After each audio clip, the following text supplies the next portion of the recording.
Está na pauta do plenário um recurso extraordinário contra uma lei municipal de Garibaldi, no Rio Grande do Sul, que proíbe o nepotismo. O procurador-geral do estado do Rio Grande do Sul alega vício de iniciativa e violação ao princípio da moralidade administrativa em relação a uma ação direta de inconstitucionalidade julgada pelo Tribunal de Justiça do Estado. A decisão suspendeu a eficácia de uma lei aprovada no município de Garibaldi em 1990, que proíbe a contratação sem concurso público de parentes de primeiro e segundo grau do prefeito e do vice-prefeito. O motivo que levou o Tribunal de Justiça do Rio Grande do Sul a aceitar a ação direta de inconstitucionalidade foi o regime jurídico dos servidores do município, que deve obrigatoriamente seguir o modelo nacional. Aqui no STF, a Procuradoria-Geral da República se manifestou pelo não conhecimento do pedido. O Supremo já reconheceu a repercussão geral. A relatora do processo é a ministra Carmen Lúcia.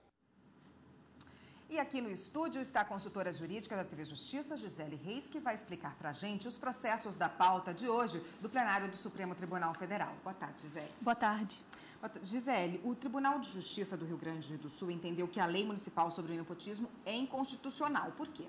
Bom, de acordo com o Tribunal de Justiça, essa lei ela teria ferido a Constituição estadual no que diz respeito ao processo de elaboração. Não se tratou aqui de um conteúdo materialmente inconstitucional, ou seja, a lei foi declarada inconstitucional pelo Tribunal de Justiça porque ela não observou regras no que diz respeito ao processo previsto na Constituição para se iniciar uma lei. De acordo com o Tribunal de Justiça, tendo em vista que a lei do município de Garibaldi tratou sobre regime jurídico único dos servidores municipais, a iniciativa para a propositura da lei deveria ter sido do prefeito e não do Poder Legislativo Municipal. Então, foi dentro dessa perspectiva de inconstitucionalidade formal que o Tribunal de Justiça, então, declarou a lei inconstitucional, tendo em conta os parâmetros previstos na Constituição do Estado. Nesse caso, uma lei municipal está sendo questionada no Supremo Tribunal Federal. É isso mesmo? Por que isso aconteceu? É isso mesmo. E aí, o interessante dizer que essa lei municipal chegou ao Supremo Tribunal Federal, está sendo questionada no Supremo Tribunal Federal, não por meio de uma ação direta de inconstitucionalidade, mas sim por meio de um recurso extraordinário. Houve sim uma ação direta de inconstitucionalidade que foi ajuizada pelo prefeito, mas essa ação ela foi julgada pelo Tribunal de Justiça local. Então, o Tribunal de Justiça julgou procedente a ação direta de inconstitucionalidade. Com isso, declarou a norma inconstitucional por conta do que eu acabei de mencionar. Contra essa decisão do Tribunal de Justiça local, então, o Procurador-Geral do Estado, que defende a constitucionalidade dessa lei municipal, trouxe, então, essa questão por meio de um recurso extraordinário.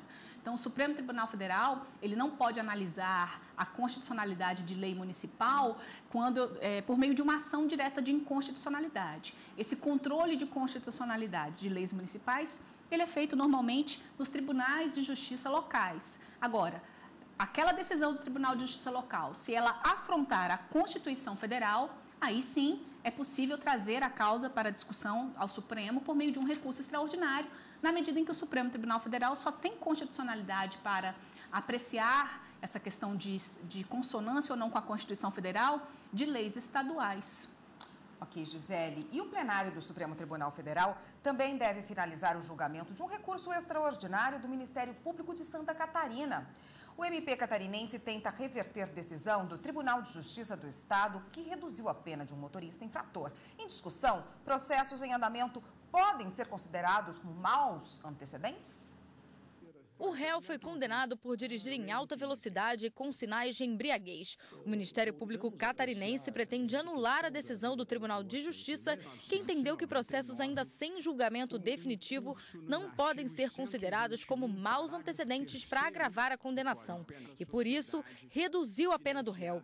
Antes do julgamento ser suspenso, 4 ministros votaram a favor e outros 4 votaram contra o pedido do MP. O relator do caso, o ministro Marco Aurélio, foi contra o pedido do Ministério Público Estadual. O tema, com repercussão geral reconhecida, volta para julgamento com os votos dos ministros Dias Toffoli e Celso de Mello.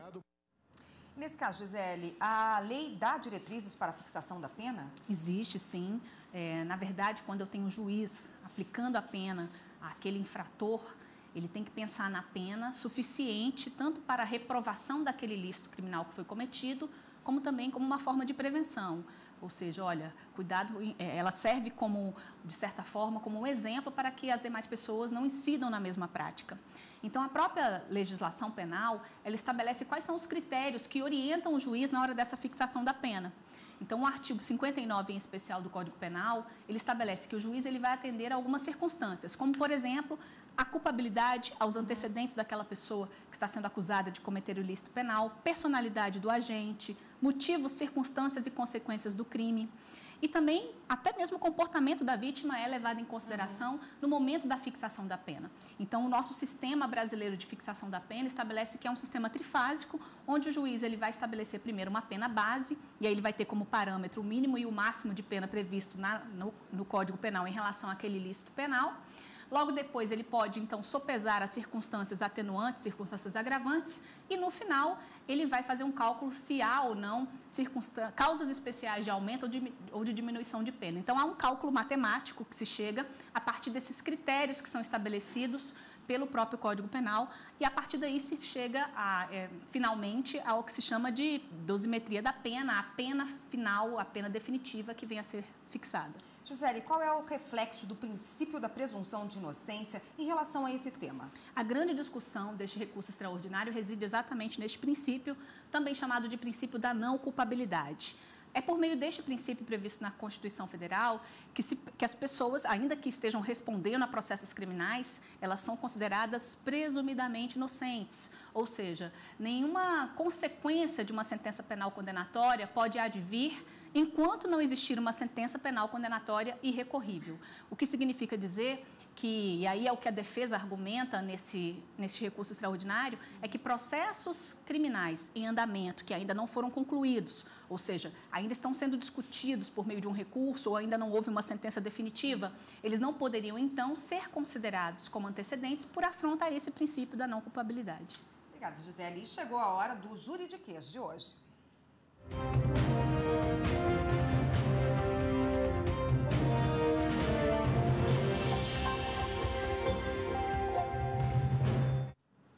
Ratione persone é o tema do nosso Juridiquês de hoje, termo utilizado pelo ministro Luiz Roberto Barroso em sessão do STF. Se a decisão fosse ratione persone, eu sempre teria prazer em ouvir o eminente ex-procurador-geral da República, doutor Aristides Junqueira Alvarenga. O senhor imagina o que significa a expressão ratione persone?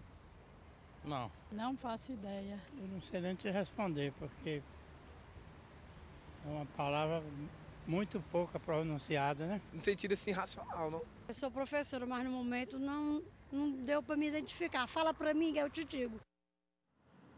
O que é então, Gisele, ratione persone? É uma expressão em latim, muito usada no nosso meio jurídico e significa em razão da pessoa. Eu poderia citar como exemplo aquelas situações de competência jurisdicional. A própria Constituição Federal diz que as pessoas só podem ser processadas e julgadas por uma autoridade competente. Então, existem regras de competência que estão previstas na Constituição Federal, nos códigos, nas leis especiais, e elas vão direcionar a atuação do juiz para dizer se ele pode ou não julgar determinadas causas. Eu daria como exemplo a competência do Supremo Tribunal Federal, que tem competência exclusiva para processar e julgar deputados federais e senadores no que diz respeito àqueles crimes que vierem a ser praticados por essas pessoas. E essa competência, ela se dá em razão exatamente dessa circunstância pessoal. Não é porque é João, não é porque é José, é porque é senador, é porque ele é um parlamentar, ele é um deputado, e aí ele tem o que se chama do foro especial por prerrogativa de função.